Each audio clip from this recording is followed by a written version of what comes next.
ಸಂಜೀವಿನಿ reiki ಮತ್ತು ಹೆಪ್ನೋಸಿಸ್ centre. ಜಗತ್ತಲ್ಲಿ ಎರಡು ದೊಡ್ಡ ಭಯಗಳಂತೆ. ಅಂದರೆ ಮೊದಲನೇ ದೊಡ್ಡ ಭಯ ಅಂದರೆ ಸಾವಿನ ಭಯ, ಸೆಕೆಂಡ್ ಭಯ ಇರೋದಂದರೆ ಸ್ಟೇಜ್ ಫಿಯರ್.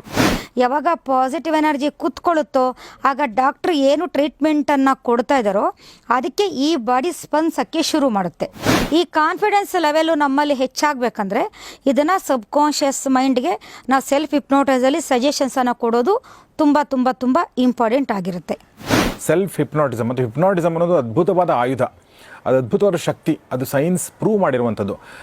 ಫ್ಯಾಮಿಲಿ ಡಾಕ್ಟರ್ ನಿಮಗೆಲ್ಲ ಆತ್ಮೀಯ ಸ್ವಾಗತ. ನಾನು ಗೌರಿ ಶಕ್ಕಿ. ಈ ಒಂದು ಫ್ಯಾಮಿಲಿ ಡಾಕ್ಟರ್ ಕಾರ್ಯಕ್ರಮದಲ್ಲಿ ಇವತ್ತು ನಮ್ಮೊಂದಿಗಿದ್ದಾರೆ, ಮತ್ತೊಂದು ಸಲ ನಮ್ಮ ಜೊತೆಗೆ ಜಾಯ್ನ್ ಆಗಿದ್ದಾರೆ ಡಾಕ್ಟರ್ ಭರಣಿ ರಾಜು, ಮಾಸ್ಟರ್ ಹಿಪ್ನೋಟೈಸರ್ ಮತ್ತು ರೇಖಿ ಗ್ರ್ಯಾಂಡ್ ಮಾಸ್ಟರ್. ಬನ್ನಿ ಅವ್ರನ್ನ ಸ್ವಾಗತಿಸೋಣ. ಮೇಡಮ್ ನಿಮಗೆ ಸ್ವಾಗತ ಮತ್ತು ನಮಸ್ಕಾರ. ನಮಸ್ಕಾರ ಸರ್. ನಾವು ಕಳೆದ ಒಂದಷ್ಟು ಸಂಚಿಕೆಗಳಲ್ಲಿ ರೇಖಿ ಬಗ್ಗೆ ಮತ್ತು ಹಿಪ್ನೋಟಿಸಮ್ ಬಗ್ಗೆ ಮತ್ತು ರೇಖಿಯಿಂದ ನಮಗೇನು ಲಾಭ ಇದೆ ಮತ್ತು ಯಾವುದೆಲ್ಲ ಕಾಯಿಲೆಗಳನ್ನು ನಾವು ಗುಣಪಡಿಸ್ಕೊಳ್ಬಹುದು, ಏನೆಲ್ಲ ಸಮಸ್ಯೆಗಳಿಂದ ನಾವು ಪಾರಾಗಬಹುದು ಅನ್ನೋದ್ರ ಬಗ್ಗೆ ತುಂಬ ವಿಸ್ತೃತವಾಗಿ ಮಾತಾಡಿದ್ವಿ. ಕೇವಲ ಕಾಯಿಲೆಗಳ ಬಗ್ಗೆ ಮಾತಾಡದೆ ರೇಖಿ ಆ್ಯಸ್ ಅನ್ ಆರ್ಟ್ ಅಥವಾ ರೇಖಿ ಆ್ಯಸ್ ಅ ಸ್ಕಿಲ್ ಅನ್ನೋದ್ರ ಬಗ್ಗೆ ಕೂಡ ನಾವು ಅದರ ಇತಿಹಾಸ ಕೂಡ ನಾವು ತಿಳ್ಕೊಂಡ್ವಿ. ಯಾಕೆ ಅಂತಂದರೆ ನಾವು ಯಾವುದರಿಂದ ಗುಣಪಡಿಸ್ತೀವೋ ಆ ವಿದ್ಯೆ ಬಗ್ಗೆ ನಮ್ಗೆ ಗೊತ್ತಿರೋದು ತುಂಬ ಮುಖ್ಯ. ಏಕೆಂದರೆ ಎಲ್ಲವೂ ಸೈನ್ಸ್ ಬೇಸ್ಡ್ ಆಗಿರೋದ್ರಿಂದ ಮತ್ತು ಅದನ್ನು ಆ ಪದ್ಧತಿಗೆ ಮಾನ್ಯತೆ ಇರೋದ್ರಿಂದ ಅದರ ಹಿನ್ನೆಲೆಯನ್ನು ತಿಳ್ಕೊಳ್ಳೋದು ಕೂಡ ನಮಗೆ ಅಷ್ಟೇ ಮುಖ್ಯ ಆಗುತ್ತೆ. ಹೀಗಾಗಿ ನಾವು ಒಂದಷ್ಟು ಎಪಿಸೋಡ್ಗಳಲ್ಲಿ ರೇಖಿ ಎಲ್ಲಿಂದ ಬಂತು, ಏನಿದ್ರ ಹಿನ್ನೆಲೆ, ಏನು ಸೈಂಟಿಫಿಕ್ ಬೇಸಿಸ್ ಇದಕ್ಕೆ, ಈ ಎಲ್ಲ ವಿಚಾರಗಳ ಬಗ್ಗೆ ಮಾತಾಡಿದ್ವಿ. ಹಿಪ್ನಾಟಿಸಮ್ ಬಗ್ಗೆ ನಾವು ಮಾತಾಡಿದ್ದು ಇವ್ರ ಜೊತೆಗೂ ಮಾತಾಡಿದ್ವಿ ಮತ್ತು ಬೇರೆ ಬೇರೆ ಎಪಿಸೋಡ್ಗಳಲ್ಲಿ ಕೂಡ ನೀವು ಮಾತಾಡಿದ್ದನ್ನು ನೀವು ನೋಡಿದ್ರ. ಇವತ್ತು ಮತ್ತೊಂದು ಸಲ ನಾವು ಡಾಕ್ಟರ್ ಭರಣಿ ರಾಜು ಅವ್ರ ಜೊತೆಗೆ ಬಹಳ ಇಂಟ್ರೆಸ್ಟಿಂಗ್ ಟಾಪಿಕಿಂದ ನಾನು ಶುರು ಮಾಡ್ತಾ ಇದ್ದೀನಿ. ಅದೇನೆಂದರೆ ಸ್ವಸಂಮೋಹಿನಿ ಅಥವಾ ಸೆಲ್ಫ್ ಹಿಪ್ನಾಟಿಸಮ್. ಹಿಪ್ನಾಟಿಸಮ್ ಎಲ್ರಿಗೂ ಗೊತ್ತು, ಸೆಲ್ಫ್ ಹಿಪ್ನಾಟಿಸಮ್ ವರ್ಡ್ ಕೂಡ ನೀವು ಕೇಳಿರಬಹುದು ಬಹುಶಃ. ಆದರೆ ಏನು ಆ್ಯಕ್ಚುಲಿ ಅದು ಮತ್ತು ಹೇಗೆ ಅದು ಯೂಸ್ ಆಗುತ್ತೆ ಅನ್ನೋದನ್ನು ಡಾಕ್ಟರ್ ಭರಣಿ ರಾಜು ಹೇಳ್ತಾರೆ. ಸರ್, ಇಲ್ಲಿ ಸ್ವಯಂ ಸಂಮೋಹಿನಿ ಅಂದರೆ ಸೆಲ್ಫ್ ಹಿಪ್ನಾಟೈಸ್ ಅಂತ ಇಂಗ್ಲೀಷಲ್ಲಿ ಕರೀತಾರೆ. ಇಲ್ಲಿ ಸ್ವಯಂ ಸಂಮೋಹಿನಿಯಲ್ಲಿ ಯಾವುದೇ ಒಂದು ಕಾಯಿಲೆಯ ವಿರುದ್ಧವಾಗಿ ಆಗಿರ್ಬೋದು ಅಥವಾ ಒಂದು ಸಮಸ್ಯೆಯ ವಿರುದ್ಧವಾಗಿ ಆಗಿರ್ಬೋದು ಅಥವಾ ಇನ್ನೇನೋ ನಮಗೆ ಒಂದು ಮಾನಸಿಕವಾಗಿ ಸಮಸ್ಯೆಯಿಂದ ನೊಂದುಕೊಂಡಿದ್ರೆ ಅಥವಾ ಅದರಿಂದ ಬಳಲ್ತಾ ಇದ್ದರೆ ಅದರ ವಿರುದ್ಧವಾಗಿ ಆಗಿರ್ಬೋದು, ನಮ್ಮ ಸಬ್ಕಾನ್ಷಿಯಸ್ ಮೈಂಡನ್ನು ಅದರ ವಿರುದ್ಧವಾಗಿ ಹೋರಾಡುವಂತಹ ಶಕ್ತಿಯನ್ನು ನಮ್ಮ ಸಬ್ಕಾನ್ಷಿಯಸ್ ಮೈಂಡ್ಗೆ ತುಂಬಿಸುವಂಥದ್ದು ಅಥವಾ ಅದರ ವಿರುದ್ಧವಾಗಿ ಸಮಸ್ಯೆಗಳ ಕಾಯಿಲೆಗಳ ವಿರುದ್ಧವಾಗಿ ಅದಕ್ಕಿಂತ 4 ಪಟ್ಟು ಶಕ್ತಿಶಾಲಿಯಾಗಿ ನಮ್ಮ ಸಬ್ಕಾನ್ಷಿಯಸ್ ಮೈಂಡನ್ನು ನಾವು ದೃಢಪಡಿಸಿ ಅಥವಾ ಅದಕ್ಕೆ ಒಂದು ಶಕ್ತಿಗಳನ್ನು ಕೊಟ್ಟು ಅದೇ ಫೈಟ್ ಮಾಡಿ ಸಮಸ್ಯೆಯನ್ನು ಹೊರಗಡೆ ಕಳಿಸುವಂತಹ ಒಂದು ಪದ್ಧತಿ ಸರ್ ಇದು. ಭಾಳ ಚೆನ್ನಾಗಿ ಹೇಳಿದ್ರಿ. ಈಗ ನೀವು ಲಾಸ್ಟ್ ಸಂಚಿಕೆಯಲ್ಲಿ ನೀವು ಹೇಳಿದ್ರಿ ಕೂಡ ಬಾಡಿ ಸಪೋರ್ಟ್ ಮಾಡ್ತಾ ಇಲ್ಲ ಅಂತ ಹೇಳಿ. ಬಾಡಿ ಅಂದರೆ ಆ್ಯಕ್ಚುಲಿ ಏನು ಮನಸ್ಸಂತ. ಒಂದು ಪೇಷಂಟ್ ಚಿಕಿತ್ಸೆ ಕೊಡಬೇಕಾದ್ರೆ ಅವ್ರ ಮನಸ್ಸು, ಅವ್ರ ದೇಹ ಎಲ್ಲ ಸಪೋರ್ಟ್ ಮಾಡಬೇಕು ಡಾಕ್ಟರ್ಗೆ. ಡಾಕ್ಟರ್ ಕೊಡುವಂಥ ಚಿಕಿತ್ಸೆಗೆ ಸ್ಪಂದಿಸಬೇಕು. ಆ ಸ್ಪಂದಿಸುವ ಗುಣ ಹೇಗೆ ಬರುತ್ತೆ? ಈಗ ಒಬ್ಬ ವ್ಯಕ್ತಿ ಕೋಮಾದಲ್ಲಿದ್ದರೆ ಹೇಗೆ ಸ್ಪಂದಿಸೋಕ್ಕೆ ಸಾಧ್ಯ? ಕೋಮಾದಲ್ಲಿದ್ದರೂ ಕೂಡ ಸ್ಪಂದಿಸಬಹುದು, ಆತನ ಸಬ್ಕಾನ್ಷಿಯಸ್ ಮೈಂಡ್ ಸ್ಪಂದಿಸ್ತಾ ಇದ್ದರೆ. ಸೊ ಆ ಸಬ್ಕಾನ್ಷಿಯಸ್ ಮೈಂಡನ್ನು ಸ್ಪಂದಿಸಬೇಕಂದ್ರೆ ಅದಕ್ಕೆ ಹೆಲ್ಪ್ ಆಗೋದು ಸಂಮೋಹಿನಿ ಅಥವಾ ಸ್ವಯಂ ಸಂಮೋಹಿನಿ ಅಂತ ನಾನು ಅಲ್ವಾ? ಸೊ ಇದನ್ನ ಹೇಗೆ ನೀವು ಮಾಡ್ತೀರಾ? ಅಂದರೆ ಸ್ವಯಂ ಸಂಮೋಹಿನಿ ಅಂದರೆ ನಾವು ಮಾಡ್ಕೊಳ್ಳೋದಲ್ವಾ? ನಾವು ಮಾಡ್ಕೋಬೋದು ಮತ್ತು ಬೇರೆ ವಿಧಾನದಲ್ಲೂ ಸಹ ಬೇರೆಯವ್ರಿಗೂ ಮಾಡ್ಬೋದು. ಈಗ ನೀವೇ ಹೇಳಿದ್ರಿ, ಒಂದು ಪೇಷಂಟು ಕೋಮಾದಲ್ಲಿದ್ದಾರೆ. ಕೋಮಾದಲ್ಲಿ ಇದ್ದಾಗ ಅದು ಜಾಗೃತ ಮನಸ್ಸಷ್ಟೇ ಅಲ್ಲಿ ಆಕ್ಟಿವೇಶನ್ ಕಳ್ಕೊಂಡು ಅವರು ಒಂದು ಹೆಣ ಥರ ಜಸ್ಟ್ ಉಸಿರಾಡ್ತಾ ಇರ್ತಾರೆ. ಬೇರೆ ಆಚೆ ಯಾವುದೇ ಒಂದು ರೆಸ್ಪಾಂಡ್ ಬಾಡಿ ಮಾಡೋದಿಲ್ಲ, ಮಲಗಿರ್ತಾರೆ. ಆದರೆ ಅವರ ಸಬ್ಕಾನ್ಷಿಯಸ್ ಮೈಂಡು ವರ್ಕಿಂಗಲ್ಲೇ ಇರುತ್ತೆ. ಅಂದರೆ ಅದು ಬೇರೆ ಕನಸುಗಳನ್ನು ಕಾಣ್ತಾ ಇರ್ಬೋದು ಅಥವಾ ಬೇರೆ ಅದು ಅದರದೇ ಆ್ಯಕ್ಟಿವಿಟೀಸ್ ಅದು ಮಾಡ್ತಾ ಇರುತ್ತೆ. ಆವಾಗಲೂ ಸಹ ನಾವು ಆ ಒಂದು ಸಬ್ಕಾನ್ಷಿಯಸ್ ಮೈಂಡನ್ನು ಕೆಲವು ಟೆಕ್ನಿಕ್ಸಲ್ಲಿ, ಅಂದರೆ ಈಗ ಮುಂದಕ್ಕೆ ನಾನು ಎಕ್ಸ್ಪ್ಲೇನ್ ಮಾಡ್ಕೊಂಡು ಹೋಗ್ತಾ ಇರ್ತೀನಿ, ಕೆಲವು ಟೆಕ್ನಿಕ್ಸಲ್ಲಿ ಆ ಥರ ಜ್ಞಾನ ತಪ್ಪಿ ಫುಲ್ಲು ಬಿದ್ದಿರೋಂತಹ ವ್ಯಕ್ತಿಗಾಗಿರ್ಬೋದು ಅಥವಾ ಕೋಮಾ ಸ್ಟೇಜಲ್ಲಿರೋಂತಹ ವ್ಯಕ್ತಿಗಾದರೂ ಆಗಿರ್ಬೋದು, ಖಂಡಿತವಾಗ್ಲೂ ಅವ್ರ ಮೈಂಡನ್ನು ನಾವು ಕನೆಕ್ಟ್ ಮಾಡಿಕೊಂಡು ಆ ಒಂದು ಮೈಂಡ್ಗೆ ನಾವು ಸಜೆಷನ್ಸನ್ನು ಕೊಟ್ಟು ಕೋಮಾಯಿಂದ ಆಚೆ ಬರೋ ಥರ ಮಾಡ್ಬೋದು. ಯಾಕಂದರೆ ನಾವು ಮನಸ್ಸನ್ನು ನಾವು ಶಕ್ತಿಯುತವಾಗಿ ಮಾಡೋಕ್ಕೆ ನಾವು ಹಿಪ್ನೋಟೈಸಲ್ಲಿ ಅವರ ಸಬ್ಕಾನ್ಷಿಯಸ್ ಮೈಂಡನ್ನು ನಾವು ಕನೆಕ್ಟ್ ಮಾಡಿಕೊಂಡು ಕೆಲವು ಸಜೆಷನ್ಸನ್ನು ಕೊಡ್ತಾ ಇರ್ತೀವಿ. ಜೊತೆಗೆ ಹೊರಗಿನ ಬಾಡಿಗೆ ಅಂದರೆ ಭೌತಿಕ ಶರೀರಕ್ಕೆ ಏನು ಮಾಡ್ತಾ ಇರ್ತೀವಿ, ರೇಖಿಯನ್ನು ಕೊಡ್ತಾ ಇರ್ತೀವಿ, ರೇಖಿ ಶಕ್ತಿಗಳನ್ನು ಕೊಡ್ತಾ ಇರ್ತೀವಿ. ಯಾವಾಗ ರೇಖಿ ಶಕ್ತಿಗಳನ್ನು ಕೊಡ್ತೀವೋ ಚಕ್ರಗಳಿಗೆಲ್ಲ ರೇಖಿ ಶಕ್ತಿ ಹರಿತಾ ಇರುತ್ತೆ. ಆ ಚಕ್ರಗಳು ಆ್ಯಕ್ಟಿವೇಶನ್ ಆಗೋಕ್ಕೆ ಶುರುವಾಗುತ್ತೆ. ದೇಹದ ತುಂಬ ಪಾಸಿಟಿವ್ ಎನರ್ಜಿ ಹೋಗಿ ಕುತ್ಕೊಳ್ಳೋಕ್ಕೆ ಶುರುವಾಗುತ್ತೆ. ಯಾವಾಗ ಪಾಸಿಟಿವ್ ಎನರ್ಜಿ ಕುತ್ಕೊಳ್ಳುತ್ತೋ ಆಗ ಡಾಕ್ಟ್ರ್ ಏನು ಟ್ರೀಟ್ಮೆಂಟನ್ನು ಕೊಡ್ತಾ ಇದ್ದಾರೋ ಅದಕ್ಕೆ ಈ ಬಾಡಿ ಸ್ಪಂದಿಸೋಕ್ಕೆ ಶುರು ಮಾಡುತ್ತೆ. ಆ ಶುರು ಮಾಡಿದಾಗ ಏನಾಗುತ್ತೆ, ಇಲ್ಲಿ ಆತ್ಮಶಕ್ತಿ ಜಾಗೃತಗೊಳ್ತಾ ಇರುತ್ತೆ. ಇಲ್ಲಿ ನಾವು ಹಿಪ್ನೋಟೈಸಲ್ಲಿ ಅವ್ರ ಮೈಂಡನ್ನು ಕನೆಕ್ಟ್ ಮಾಡಿಕೊಂಡು ನಾವು ಇಲ್ಲಿ ಹಿಪ್ನೋಟೈಸಲ್ಲಿ ಸಜೆಷನ್ಸನ್ನು ಕೊಡ್ತಾ ಇದ್ದಾಗ ಆ ಒಂದು ಮೈಂಡ್ ಸಹ ಸ್ಪಂದಿಸೋಕ್ಕೆ ಶುರುವಾಗಿರುತ್ತೆ. ಆದ್ದರಿಂದ ಈ ಸಮಸ್ಯೆಯಿಂದ ಹೊರಗಡೆ ಬರುವಂತಹ ಚಾನ್ಸ್ಗಳು 100ಕ್ಕೆ 90, ಅದು ಕೋಮಾ ಪೇಷಂಟ್ ನಾನು ಹೇಳ್ತಾ ಇರೋದು, 100ಕ್ಕೆ 95% ಚಾನ್ಸಸ್ ಇರುತ್ತೆ ಸರ್. ನಾವೀಗ ತುಂಬ ಗಂಭೀರವಾದ ಸಮಸ್ಯೆಗಳ ಬಗ್ಗೆ ಮಾತಾಡಿದ್ವಿ. ಅಂದರೆ ಈಗ ಕೋಮಾ ಇರ್ಬೋದು ಅಥವಾ ಪ್ರಜ್ಞೆ ಕಳ್ಕೊಂಡಿರ್ಬೋದು, ಈ ಥರದ ವಿಚಾರಗಳನ್ನ ಮಾತಾಡಿದ್ವಿ. ಸೊ ಇದು ಕೂಡ ಲೈಫಲ್ಲಿ ಬಂದೇ ಬರುತ್ತೆ, ಈ ಥರ ಘಟನೆಗಳು ಕೂಡ ನಡೆಯುತ್ತೆ. ಆದರೆ ಇನ್ನೂ ಕೆಲವೊಂದು ಸಿಂಪಲ್ ಪ್ರಾಬ್ಲಮ್ಗಳಿರ್ಬೋದು ಲೈಫಲ್ಲಿ ಅಲ್ವಾ, ಆ ಪ್ರಾಬ್ಲಮ್ಗಳನ್ನೂ ಕೂಡ ನಾವು ಸಂಮೋಹಿನಿ ಮೂಲಕ ಅಂದರೆ ಸಿಂಪಲ್ ಆಗಿರುವಂಥ ಯಾವ ಪ್ರಾಬ್ಲಮ್ಗಳನ್ನ ನಾವು ಸ್ವಯಂ ಸಂಮೋಹಿನಿ ಮೂಲಕ ನಾವು ಪರಿಹಾರ ಕಂಡುಕೊಳ್ಬೋದು? ಸರ್ ಸಿಂಪಲ್ ಅಂತಲ್ಲ ಸರ್, ಯಾಕೆ ಅಂತಂದರೆ ಸಿಂಪಲ್ ಆದರೆ ನಾವು ಡಾಕ್ಟರ್ ಹತ್ರ ಹೋಗಿದ ತಕ್ಷಣ ಕ್ಲಿಯರ್ ಆಗೋಗುತ್ತೆ. ಅಥವಾ ಒಂದು ಟ್ಯಾಬ್ಲೆಟ್ ತಗೊಂಡಿದ ಸಿಂಪಲ್ ಅಂದ್ರೆ actually not the right word. Simple ಅನ್ನೋದಕ್ಕಿಂತ ಹೆಚ್ಚಾಗಿ ತುಂಬಾ ಗಂಭೀರ ಅಲ್ಲದಂತ ಅಂದ್ರೆ ಈಗ ನೋಡಿ, ಈಗ ಕೆಲವರು ನಿದ್ದೆ ಬರ್ತಾ ಇರೋದಿಲ್ಲ ಸರಿಯಾಗಿ, ಅಂದ್ರೆ ನೈಟ್ ಎಲ್ಲ ಒಂದು 4-5 ಸಲ ಎದ್ದೇಳೋದು, ಮತ್ತೆ ತುಂಬಾ ಎಚ್ಚರ ಆಗ್ತಾ ಇರುತ್ತೆ, ತುಂಬಾ ಈ ಕಡೆ ಆ ಕಡೆ ಒರ್ಲಾಡ್ತಾ ಇರ್ತಾರೆ, ಮತ್ತೆ ಮಲಗ್ತಾ ಇರ್ತಾರೆ. ಅಂದ್ರೆ ಒಂದು ಕಂಫರ್ಟ್ ಆಗಿ ನಾವು ನೆಮ್ಮದಿಯಾಗಿ ನಿದ್ದೆ ಮಾಡಿದ್ವಪ್ಪ ಅನ್ನೋ ಫೀಲ್ ಇರೋದಿಲ್ಲ. ಇದು ಡಾಕ್ಟರ್ಗೆ ಹೋಗಿ ಹೇಳಿದಾಗ ಏನು ಮಾಡ್ತಾರೆ, ನಿದ್ದೆ ಮಾತ್ರೆ ಕೊಡ್ತಾರೆ. ಹಾಗೇನೋ ನಿದ್ದೆ ಮಾತ್ರೆ ತೊಗೊಂಡು ಮಲಗ್ತೀವಿ, ಬೆಳಗ್ಗೆ 7 ಗಂಟೆ ಆದರೂ ಎದ್ದೇಳಲ್ಲ, 8 ಗಂಟೆ ಆದರೂ ಎದ್ದೇಳಲ್ಲ. ಮತ್ತು ಮಾರ್ನಿಂಗ್ ಎದ್ದಾಗ ನಮ್ಮ ಸಬ್ಕಾನ್ಷಿಯಸ್ ಮೈಂಡ್ ಅಂದರೆ ನಮ್ಮ ಆ್ಯಕ್ಟಿವಿಟೀಸೇ ತುಂಬ ಕಮ್ಮಿ ಆಗೋಗುತ್ತೆ. ಯಾಕೆ ಹೇಳಿ, ಅದ್ರ ಮಂಕಿಂದ ಹೊರಗಡೆ ಬರೋಕ್ಕಾಗೋದಿಲ್ಲ.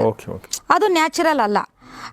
ಎಂಥ ಟೈಮಲ್ಲಿ ನಾವು ನಿದ್ದೆ ಮಾತ್ರೆ ತಗೊಂಡು ಡಾಕ್ಟರ್ ಕೊಡೋ ನಿದ್ದೆ ಮಾತ್ರೆ ತಗೋಬೇಕು ಅಂದರೆ ನಮಗೇನೋ ತುಂಬ ಓವರ್ ಆಕ್ಸಿಡೆಂಟ್ ಆಗಿದೆ, ತುಂಬ ನೋವುಗಳಿದೆ, ಆ ನೋವುಗಳಿಂದ ನಾವು ಹಿಂಸೆ ಪಡೋಕ್ಕಾಗಲ್ಲ, ಅಟ್ಲೀಸ್ಟು ನೆಮ್ಮದಿಯಾಗಿ ಮಲಗಿ ನಿದ್ದೆ ಮಾಡ್ಬೋಣ ಅಂತ ಇರೋರು, ಇಲ್ಲ ರೀಸೆಂಟಾಗಿ ಅವ್ರ ಮನೆಯವರು ತೀರ್ಕೊಂಡಿರ್ತಾರೆ, ಆ ಟೈಮಲ್ಲಿ ಅವರು ಅದನ್ನ ತಡ್ಕೊಳ್ಳೋ ಶಕ್ತಿ ಅವ್ರಿಗಿರೋದಿಲ್ಲ, ಅಂಥ ಟೈಮಲ್ಲಿ ನಿದ್ದೆ ಮಾತ್ರೆ ತೊಗೊಂಡು ಆರಾಮಾಗಿ ನಿದ್ದೆ ಮಾಡ್ಬೋದು. ಅಂದರೆ ಕೆಲವು ಸಂದರ್ಭಗಳಲ್ಲಿ ಓಕೆ, ಅದು ಬೇಕಾಗಿರುತ್ತೆ, ಆ ನಿದ್ದೆ ಮಾಡಲೇಬೇಕನ್ನೋ ಸಂದರ್ಭದಲ್ಲಿ ಓಕೆ. ಆದರೆ ಡೈಲಿ ನಾವು ನಿದ್ದೆ ಮಾತ್ರೆ ತಗೊಂಡು ನಿದ್ದೆ ಬರ್ದಂಗೆ ಅದು ನ್ಯಾಚುರಲ್ ಪದ್ಧತಿ ಅಲ್ಲ ಅದು. ಆದ್ದರಿಂದ ನಾವು ಹಿಪ್ನೋಟೈಸಲ್ಲಿ ಈ ಒಂದು ಸಮಸ್ಯೆಯನ್ನು ಖಂಡಿತವಾಗ್ಲೂ ಇದನ್ನು ನಾವು ಕ್ಲಿಯರ್ ಮಾಡ್ಕೋಬೋದು. ಸ್ವಯಂ ಸಂಮೋಹಿನಿಯನ್ನು ಕಲಿತಾಗ ಆ ನಿದ್ದೆ ಬರದೇ ಇರೋದಕ್ಕಂತಲೇ ಒಂದು ಟಾಪಿಕನ್ನು ತೊಗೊಂಡು ಅದಕ್ಕೆ ಯಾವ ಥರ ನಾವು ಸಜೆಷನ್ಸನ್ನು ಮೈಂಡ್ಗೆ ಹಿಪ್ನೋಟೈಸ್ ಮಾಡಿ ಕೊಟ್ಟರೆ ಅದು ರಿಸೀವ್ ಮಾಡಿಕೊಳ್ಳುತ್ತೆ. ಈಗ ನೋಡಿ, ಒಬ್ಬರು ಶಿವಕುಮಾರ ಅಂತ ಹೇಳ್ಬಿಟ್ಟು ಉತ್ತರ ಕರ್ನಾಟಕದವರು, ಆ ಹುಡುಗನಿಗೆ ಏಜ್ ಬಂದು 26 ಇಯರ್ಸು. ಆ ಹುಡುಗ 12 ವರ್ಷ ಇಲ್ಲ 13ನೇ ವರ್ಷದಲ್ಲಿ ನಿದ್ದೆಯನ್ನು ಕಳ್ಕೊಂಡಿರೋದು. ಅಂದರೆ ಡೇ ಟೈಮಲ್ಲೂ ನಿದ್ದೆ ಬರೋದಿಲ್ಲ, ರಾತ್ರಿ ಟೈಮಲ್ಲೂ ನಿದ್ದೆ ಬರೋದಿಲ್ಲ. ಟೋಟಲ್ ಅಂದರೆ ಕನಿಷ್ಠ ಅಂತಂದ್ರೂ ದಿನಕ್ಕೆ ಒಂದು ಅರ್ಧ ಗಂಟೆ ಸಹ ಆ ಹುಡುಗ ನಿದ್ದೆ ಮಾಡೋದಿಲ್ಲ. ಈ ಥರ ಸಮಸ್ಯೆ ಅವನಿಗೆ. ನಿದ್ದೆ ಮಾಡದೆ ಇಲ್ಲೆಲ್ಲ ಫುಲ್ಲು ಡಾರ್ಕ್ ಸರ್ಕಲ್ಸ್ ಬಂದ್ಬಿಟ್ಟಿದೆ, ಏನೂ ಮಾಡೋಕ್ಕೂ ಮೂಡಿರೋದಿಲ್ಲ, ಫುಲ್ಲು ಮಂಕು, ಈ ಥರ ಸಮಸ್ಯೆಯಿಂದ ಇರುತ್ತೆ. ಈ ಥರ ಸಮಸ್ಯೆಯಿಂದ ಇದ್ದಾಗ ಅದು ನಮ್ಮ ಹತ್ರ ಬಂದಮೇಲೆ ನಾವು ಸ್ವಲ್ಪ ಅದಕ್ಕೆ ಏನು ಬೇಕೋ ಹಿಪ್ನೋಟೈಸಲ್ಲಿ ರೇಖೆಯಲ್ಲಿ ನಾವು ಟ್ರೀಟ್ಮೆಂಟನ್ನು ಕೊಟ್ಟು ಕಳಿಸಿದ್ವಿ.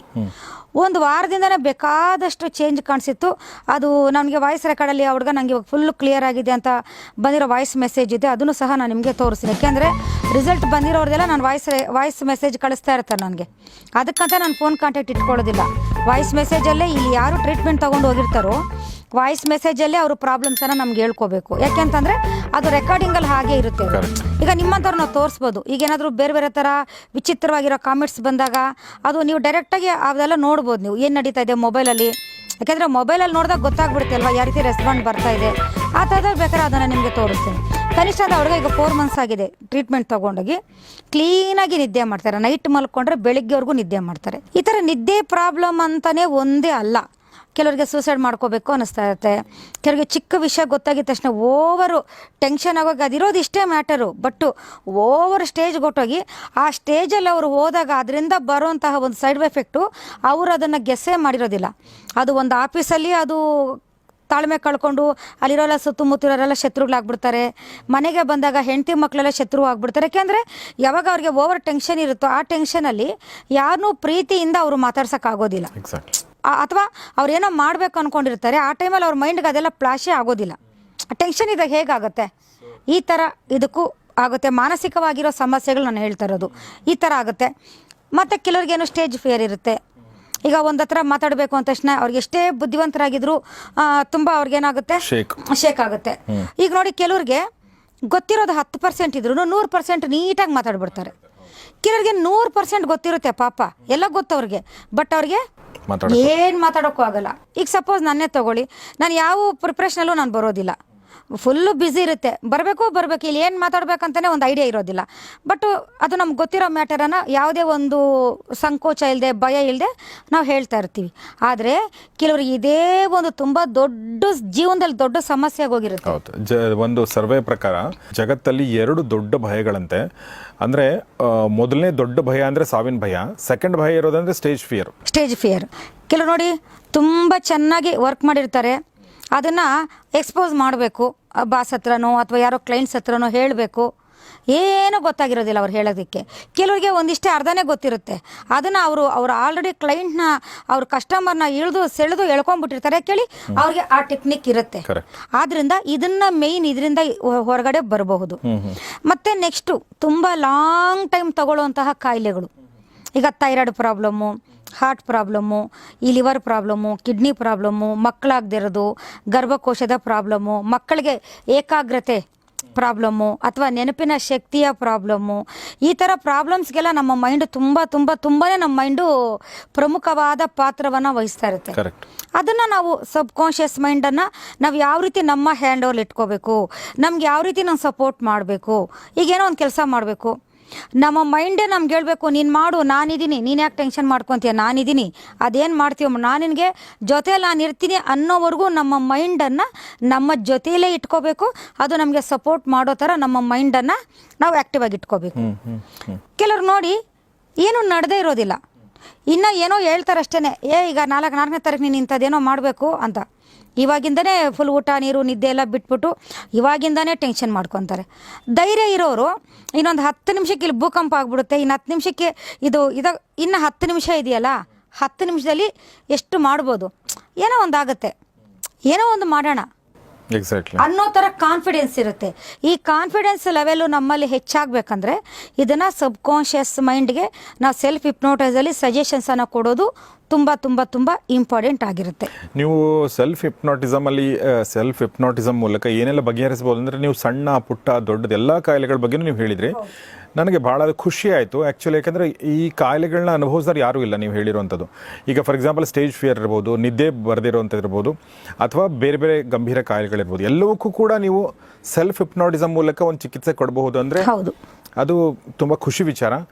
ಈಗ ಅಂದರೆ ಈ ಎಲ್ಲ ಕಾಯಿಲೆಗಳಿರೋರು ಬರ್ಬೋದು ನಿಮ್ಮ ಹತ್ರ. ಖಂಡಿತ ನೀವೇ ಅದನ್ನ ಸೆಲ್ಫ್ ಹಿಪ್ನೋಟಿಸಮ್ ನೀವೇ ಕಲಿಸ್ಕೊಡ್ತೀರಾ ಅದನ್ನ ಅವ್ರಿಗೆ? ಅಂದರೆ ಫಸ್ಟು ನಾವು ಒಂದ್ಸಲಿ ಇಲ್ಲಿಗೆ ಬಂದರೆ, ಅಂದರೆ ಆನ್ಲೈನಲ್ಲಿ ಟ್ರೀಟ್ಮೆಂಟ್ ತೊಗೊಳ್ಳೋದು ಬೇರೆ ಥರ ಇರುತ್ತೆ, ನಮ್ಮ ಹತ್ರ ಬಂದಾಗ ಟ್ರೀಟ್ಮೆಂಟು ಬೇರೆ ಥರ ಇರುತ್ತೆ. ನಮ್ಮ ಹತ್ರ ಬಂದಾಗ ನಾವೇನು ಮಾಡ್ತೀವಿ, ಡೈರೆಕ್ಟಾಗಿ ಅವ್ರನ್ನ ಸೆಕೆಂಡ್ ಸ್ಟೇಜ್ ಹಿಪ್ನೋಟೈಸ್ ಮಾಡಿ, ಸೆಲ್ಫ್ ಹಿಪ್ನೋಟೈಸ್ ಮಾಡಿ, ಅವ್ರಿಗೆ ಏನು ವಿಷಯಗಳು ಬೇಡವಾಗಿರುತ್ತೋ ಅದನ್ನೆಲ್ಲ ಮೈಂಡಿಂದ ಅದನ್ನೆಲ್ಲ ನಾವು ಎರೇಸ್ ಮಾಡಿ, ಏನು ವಿಷಯಗಳು ಅವ್ರಿಗೆ ಬೇಕಾಗಿರುತ್ತೋ ಅದನ್ನು ಅವ್ರ ಮೈಂಡ್ಗೆ ತುಂಬಿ ಹಿಪ್ನೋಟೈಸ್ ಮಾಡೋದು ಒಂದು ಥರ ಇರುತ್ತೆ. ನಾವು ಆನ್ಲೈನಲ್ಲಿ ಮಾಡೋವಾಗ ಏನು ಮಾಡ್ತೀವಿ, ಡೈರೆಕ್ಟಾಗಿ ಹೇಳ್ಕೊಡ್ತೀವಿ, ಈ ಥರ ಮಾಡ್ಕೊಳ್ಳಿ. ಅಂದರೆ ಪ್ರಾಬ್ಲಮ್ಸ್ ನಮಗೆ ಗೊತ್ತಿರುತ್ತೆ, ಅವ್ರು ಏನು ಪ್ರಾಬ್ಲಮನ್ನು ಹೇಳಿದ್ದಾರೆ ಅಂತ, ಆ ಪ್ರಾಬ್ಲಮ್ಗೆ ನೀವು ಈ ಥರ ಮಾಡ್ಕೊಳ್ಳಿ, ಈ ಥರದಲ್ಲಿ ಮಾಡ್ಕೊಂಡು ನಿಮ್ಗದು ಒಳ್ಳೇದಾಗುತ್ತೆ, ಆ ಥರದಲ್ಲಿ ನಾವು ಮಾಡಿಕೊಟ್ಟಿರ್ತೀವಿ. Okay, yes madam. ನನಗೆ ನೀವು ಹೇಳಬೇಕಾದ್ರೆ ಒಂದು ನನ್ನ ಸಮಸ್ಯೆ ನೆನಪಾಯ್ತು ನನಗೆ. ನಾನು ಚಿಕ್ಕವನಿದ್ದಾಗಲ್ಲ, ಸುಮಾರು ಒಂದು 18-19 ವರ್ಷ ಇದ್ದಾಗ ಯಾವುದೋ ಜ್ವರ ಬಂದಿತ್ತು. ಜ್ವರಕ್ಕೆ ಏನೋ ಟ್ಯಾಬ್ಲೆಟ್ ಕೊಟ್ಟರು ಡಾಕ್ಟರ್, ಒಂದು 2-3 ಟ್ಯಾಬ್ಲೆಟ್ ಕೊಟ್ಟರು. ನನಗೆ ಒಂದು 2-3 ದಿನ ನಿದ್ದೆನೇ ಬರಲಿಲ್ಲ, ಅಂದರೆ ನಿದ್ದೆ ಹೋಗ್ಬಿಡ್ತು. ಅದು ಏನು ಸೈಡ್ ಎಫೆಕ್ಟ್ ಆಯಿತೋ ಗೊತ್ತಿಲ್ಲ. ನನಗೆ ಅವತ್ತು ಅರಿವಾಯಿತು ನಿದ್ದೆ ಅನ್ನೋದು ಎಷ್ಟು ಇಂಪಾರ್ಟೆಂಟ್ ಲೈಫಲ್ಲಿ ಅಂತ. ನಿದ್ದೆ ಅನ್ನೋದು, ರೆಸ್ಟ್ ಅನ್ನೋದು ಒಂದಾದರೆ you break away from the this routine.